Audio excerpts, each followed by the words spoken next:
Yeah, it's an emotional day, of course, and Jimmy Carter died last Sunday, aged 100, the longest lived president in US history.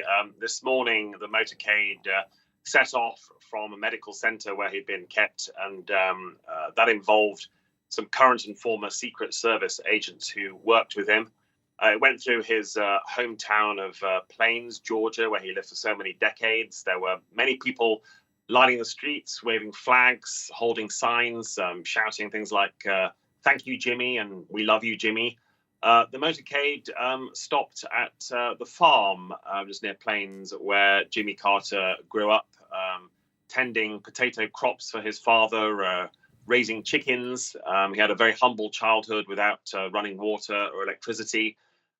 Then the motorcade made its way to the state capital, Atlanta. That's about two and a half, 3 hours.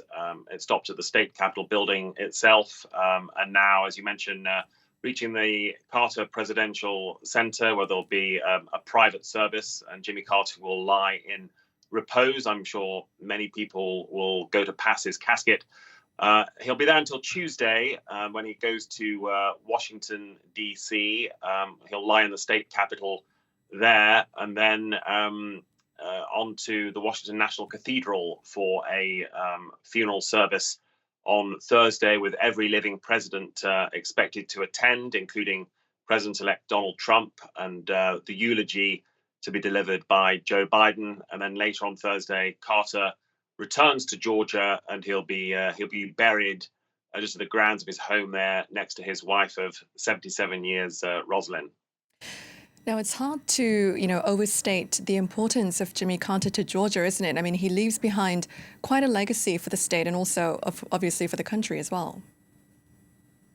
Yeah, I think Georgians take great pride in having produced Jimmy Carter. He's the only U.S. president to come from Georgia.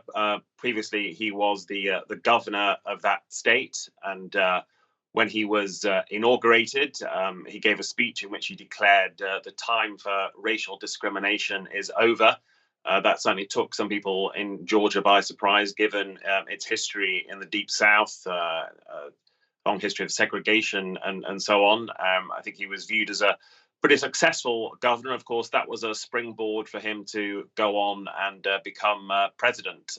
He had only 4 years in Washington, and once that was over, Georgia was very much his home base. And you can just look at some of the affectionate reactions today. People, in the town of Plains, almost everyone seemed to know him or be a family member. They have very fond memories. And he did pioneering work at the Carter Center for decades. That remains a big hub in Atlanta. So you really see a state in mourning today, and saying thank you to Jimmy Carter for a long life of service.